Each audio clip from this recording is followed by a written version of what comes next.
दोस्तों क्या चुप रहना इतना ही ज़रूरी होता है? कभी-कभी चुप रहना इतना ज़रूरी क्यों होता है? क्यों कुछ जगह पर हमें बिल्कुल भी नहीं बोलना चाहिए? और वो ऐसी कौन-सी जगह है जहाँ हमें बिल्कुल चुप रहना चाहिए? क्योंकि कभी-कभी हमारा ज़्यादा बोलना भी हमारे लिए प्रॉब्लम खड़ी कर सकता है। तो आज की इस वीडियो में मैं आपको 5 ऐसी जगह के बारे में बताऊँगा जहाँ हमें बिल्कुल चुप रहना चाहिए। तो चलिए जानते हैं वो ऐसी कौन-सी जगह है जहाँ हमें चुप रहना चाहिए। सबसे पहली जो जगह है जहाँ हमें बिल्कुल भी नहीं बोलना चाहिए, वो है झगड़े के समय। झगड़े के समय हमें बिल्कुल भी नहीं बोलना चाहिए। वहाँ हमें बिल्कुल शांति बनाए रखनी चाहिए। इससे क्या होता है कि बात आगे बढ़ने से रुकती है। झगड़े के समय हम अपने कंट्रोल में नहीं होते हैं। हम झगड़े में हम किसी को कुछ भी बोल देते हैं, कुछ भी कह देते हैं, जिससे क्या होता है कि बात आगे बढ़ जाती है। अगर इस सिचुएशन में हम अपने आप को चुप रखते हैं, अपने आप को शांत रखते हैं, तो बात आगे नहीं बढ़ती है और बात आगे बढ़ने से रुक जाती है। इसका दूसरा पॉइंट जो है, वो है गलत शब्द बोलने से बचते हैं। झगड़े में कभी-कभी क्या होता है, हम बहुत गुस्से में होते हैं। गुस्से में हम सामने वाले के लिए कभी-कभी बहुत मिस वर्ड यूज़ कर देते हैं, बहुत अपशब्द यूज़ कर देते हैं, जो कि हमारे लिए कभी-कभी बहुत प्रॉब्लम खड़ी कर सकता है, जो कि बहुत गलत बात है। इसलिए झगड़े के समय अपने आप को जितना शांत रखो, अपने आप को जितना चुप रखो, उतना हमारे लिए अच्छा होता है। इसका तीसरा पॉइंट जो है, रिश्ते खराब होने से बचते हैं। झगड़े में कभी-कभी क्या होता है, हम सामने वाले को कुछ ऐसी बातें बोल जाते हैं, जो कि हमें नहीं बोलनी चाहिए। और जब हम ऐसी बातें बोलते हैं तो हमारा रिश्ता खराब हो जाता है, हमारा रिश्ता टूट जाता है। तो झगड़े के समय अपने आप को जितना शांत रखोगे उतना हमारे लिए बेटर होता है। इसलिए झगड़े के समय आप अपने आप को जितना शांत रखो, आप अपने आप को जितना चुप रखो, आपके लिए उतना बेटर होगा। ऐसी सिचुएशन में अगर आप कुछ ना ही बोलो तो अच्छा है। दूसरी जो जगह है वो है गुस्से के समय चुप रहना। गुस्से के समय चुप रहना हमारी कमजोरी नहीं बल्कि सबसे बड़ी ताकत होती है। गुस्से के समय हमें चुप क्यों रहना चाहिए?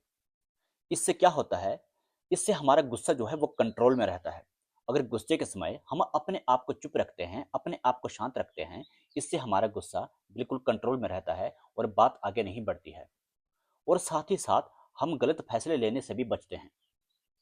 गुस्से के समय हमारा गुस्सा कभी-कभी कंट्रोल में नहीं होता है, हम अपना आपा खो बैठते हैं और हम कभी-कभी गलत फैसले ले लेते हैं, जो कि हमारे लिए कभी-कभी बहुत बड़ी प्रॉब्लम खड़ी कर सकता है। गुस्से में कभी-कभी गलत फैसले लेने से हम बहुत बड़ी प्रॉब्लम में फँस सकते हैं। इसलिए गुस्से के समय अपने आप को जितना आप कंट्रोल में रखोगे, अपने आप को आप जितना चुप रखोगे, उतना आप सेफ रहोगे। गुस्से में हम अपने कंट्रोल में नहीं होते हैं। इसलिए कभी-कभी गुस्से में हम सामने वाले को कुछ ऐसी बातें बोल जाते हैं, जिससे हमारा रिश्ता जो है वो खराब हो जाता है और सामने वाला हमसे हमेशा के लिए दूर हो जाता है। कभी-कभी गुस्से के कारण हमारे बीच ऐसी सिचुएशन पैदा हो जाती है, जहाँ पर आपका चुप रहना ज़रूरी हो जाता है और वहाँ पर आपको चुप ही रहना चाहिए। आपको अपना रिश्ता बचाने के लिए चुप रहना चाहिए। अगर आप अपने आप को कंट्रोल में रखोगे, अगर आप अपने आप को शांत रखोगे, तो इससे सामने वाले के ऊपर पॉजिटिव असर पड़ता है। वो आपको शांत देकर खुद शांत हो जाता है। कभी-कभी सामने वाले का गुस्सा शांत करने के लिए आपको खुद शांत होना पड़ता है। इसलिए कोशिश ये करनी है कि गुस्से के समय जितना आप अपने आप को कंट्रोल में रखोगे, जितना आप अपने आप को शांत रखोगे, उतना आपके लिए सही होगा। तीसरी जो जगह है, वो है दूसरों की बुराई सुनकर चुप रहना। अगर आप दूसरों की बुराई सुनकर भी चुप है, तो इससे आपके रिश्ते के बीच भरोसा, सम्मान और शांति बनी रहती है। कई बार सुनी-सुनाई बातें भी गलत साबित हो सकती है। कभी-कभी सामने वाला हमारे पास किसी के बारे में कुछ भी उल्टा-सीधा बोलकर चला जाता है और हम उसके ऊपर विश्वास कर लेते हैं, जो कि हमें नहीं करना चाहिए। हमें सोच समझकर फैसला लेना चाहिए, हमें उस बात के ऊपर सोच समझकर गौर करना चाहिए। हमें किसी की भी सुनी-सुनाई बातों पर विश्वास नहीं करना चाहिए। कभी-कभी क्या होता है कि सामने वाला हमारे पास किसी के बारे में बुराई करता है या किसी के बारे में कुछ भी उल्टा-सीधा बोलता है, तो हम उसकी बातों के ऊपर विश्वास कर लेते हैं और फिर हम अपनों से सवाल-जवाब करने लग जाते हैं। इससे क्या होता है कि बात आगे बढ़ जाती है और हमारा रिश्ता जो है, वो खराब होने के कगार पर पहुँच जाता है, जो कि बहुत गलत बात है। अगर हम किसी की सुनी-सुनाई बातों पर विश्वास नहीं करेंगे, किसी की बुराई सुनकर भी उसके ऊपर विश्वास नहीं करेंगे, तो इससे क्या होता है, हमारा रिश्ता जो है, वो टूटने से बचता है, हमारा रिश्ता जो है, वो खराब होने से बच जाता है। इससे बात आगे नहीं बढ़ती है। इसलिए आपको जब भी कोई फैसला लेना हो तो सोच समझकर फैसला लेना चाहिए, किसी के ऊपर भी विश्वास नहीं करना चाहिए। अगर हम किसी की सुनी-सुनाई बातों पर विश्वास नहीं करते हैं, तो इससे क्या होता है कि हम गलतफ़हमी से बच जाते हैं और हमारा रिश्ता जो है वो टूटने से बच जाता है। हम झगड़े से बच जाते हैं। जब हम किसी की सुनी सुनाई बातों पर विश्वास कर लेते हैं तो इससे क्या होता है, हमारे रिश्ते के बीच झगड़े पैदा हो जाते हैं। हम अपनों से झगड़े करना शुरू कर देते हैं जिससे कि हमारे बीच दूरियां पैदा हो जाती है, जो कि बहुत गलत बात है और इन फ्यूचर हमारे लिए प्रॉब्लम खड़ी कर सकता है। इसलिए आपको कोशिश ये करनी है कि किसी की भी सुनी सुनाई बातों पर विश्वास नहीं करना है। किसी की भी बुराई सुनकर उसके ऊपर विश्वास नहीं करना है। हमेशा खुद से और सोच समझकर सही फैसला लेना है, ताकि आप आने वाली प्रॉब्लम से बच जाओ। चौथी जो जगह है वो है अपनी परेशानी के समय चुप रहना। अपनी परेशानी के समय चुप रहना हमें अंदर से मजबूत, समझदार और आत्मनिर्भर बनाता है। अपनी परेशानी के समय चुप रहने से हम गलत लोगों से भी बच सकते हैं। जानिए कैसे। हर कोई जो है हमारी परेशानी नहीं समझ सकता। हर कोई इंसान जो है हमारी प्रॉब्लम को नहीं समझ सकता। ज्यादा प्रॉब्लम शेयर करने से सामने वाला हमारा फायदा उठा सकता है। इसलिए अपनी परेशानी के समय अपनी दिक्कत ज़्यादा शेयर नहीं करनी है, अपनी प्रॉब्लम ज़्यादा शेयर नहीं करनी है।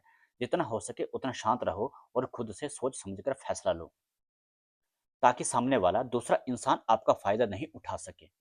अगर आप अपनी परेशानी के समय चुप रहते हो, तो आपको सोचने का समय मिलता है। आप शांति से बैठकर अपनी परेशानी का समाधान निकाल सकते हो। और एक और बात, आप अपनी परेशानी के समय अगर चुप रहते हो, तो आप अनावश्यक सलाह से बच सकते हैं। ज़्यादा बातें शेयर करने से सामने वाला आपको अनावश्यक सलाह दे सकता है, उल्टी-सीधी बातें बता सकता है, आपका फ़ायदा उठा सकता है। इसलिए आपको जितना हो सके शांत रहना चाहिए।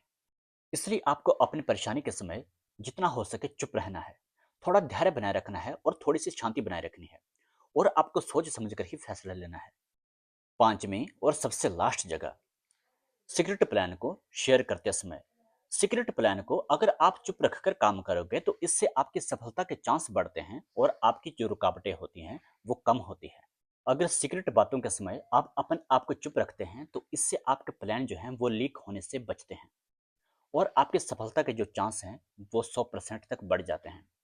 इसलिए कभी भी अपने प्लान किसी के पास शेयर नहीं करने चाहिए, अपने सीक्रेट बातें किसी के पास शेयर नहीं करनी चाहिए।